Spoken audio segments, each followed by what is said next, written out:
Welcome back to another Daily Code Breakdown. Let's get right into today's challenge. Today we are looking at problem 1081, smallest subsequence of distinct characters.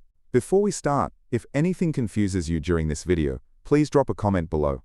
I try my best to respond to everyone and help clear things up. Here is the problem page. It's a bit dense, so let's break down exactly what it's asking us to do, step by step. Our main goal is to take a string of letters and filter it down so that every unique letter only appears exactly once in our final answer. Now, we can't just jumble the letters up however we want. Our answer must be a subsequence, meaning the letters have to stay in the same relative order they appeared in the original string.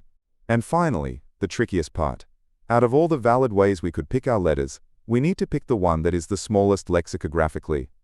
Basically, we want it to be as close to alphabetical order as possible, like it would appear in a dictionary.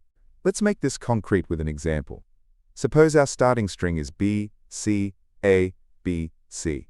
If we look at this string, we can see there are only 3 unique letters hiding in there, A, B, and C. We need to pick one of each. One option is to just take the very first B we see, then the first C, and then the only A.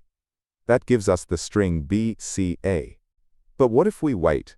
If we grab the A first, and then take the B and C that come after it, we get A, B, C. Comparing our options, A, B, C is much earlier in the alphabet than B, C, A. So A, B, C is our winning answer for this example. Just a quick heads up, I'll be explaining the logic using Python, but I'll show the full code for Java, C++, and JavaScript at the end of the video. The logic is identical across all of them.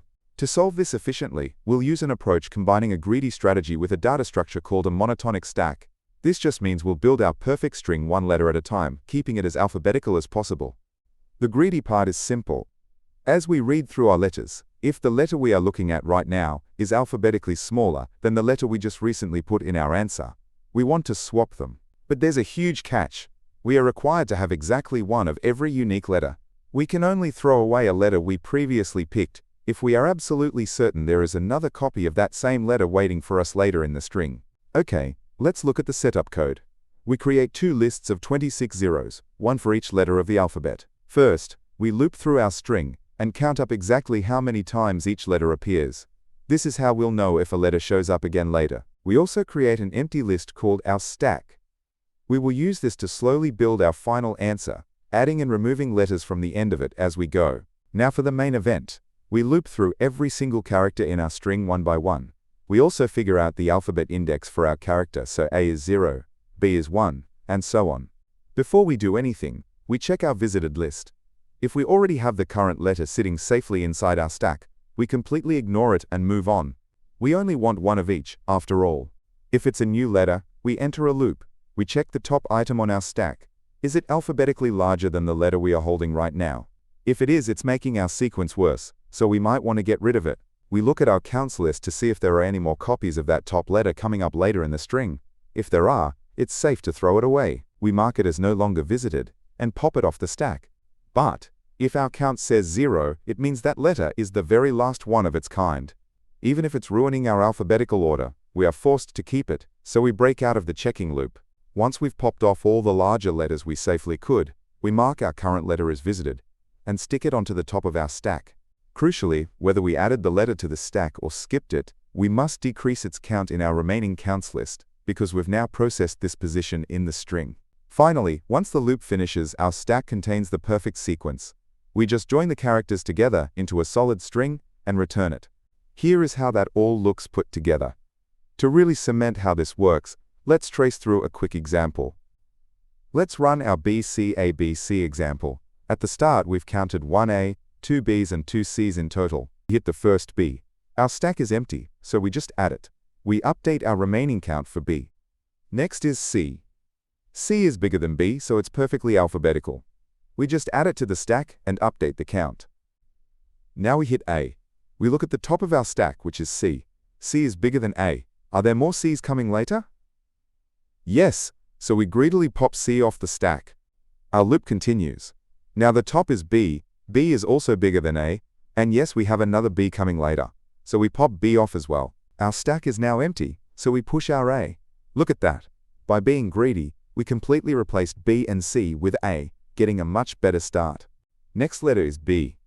B is bigger than A, so we happily add it to the top. Finally, the last letter is C. C is bigger than B, so we add it. Our loop ends and our final string is indeed A, B, C. For complexity, our time is order n, where n is the length of the string. Even with the while loop, each letter is pushed and popped at most once. The space complexity is order 1, or order 26, because our stack and counting arrays never exceed the size of the alphabet. So what should you learn from this problem? First, monotonic stacks are a brilliant pattern whenever you need to find an optimal ordered subsequence. And second, taking a quick first pass to count frequencies is a great trick for letting your algorithm know what options it has in the future. Moving on, you've probably noticed the AI voice.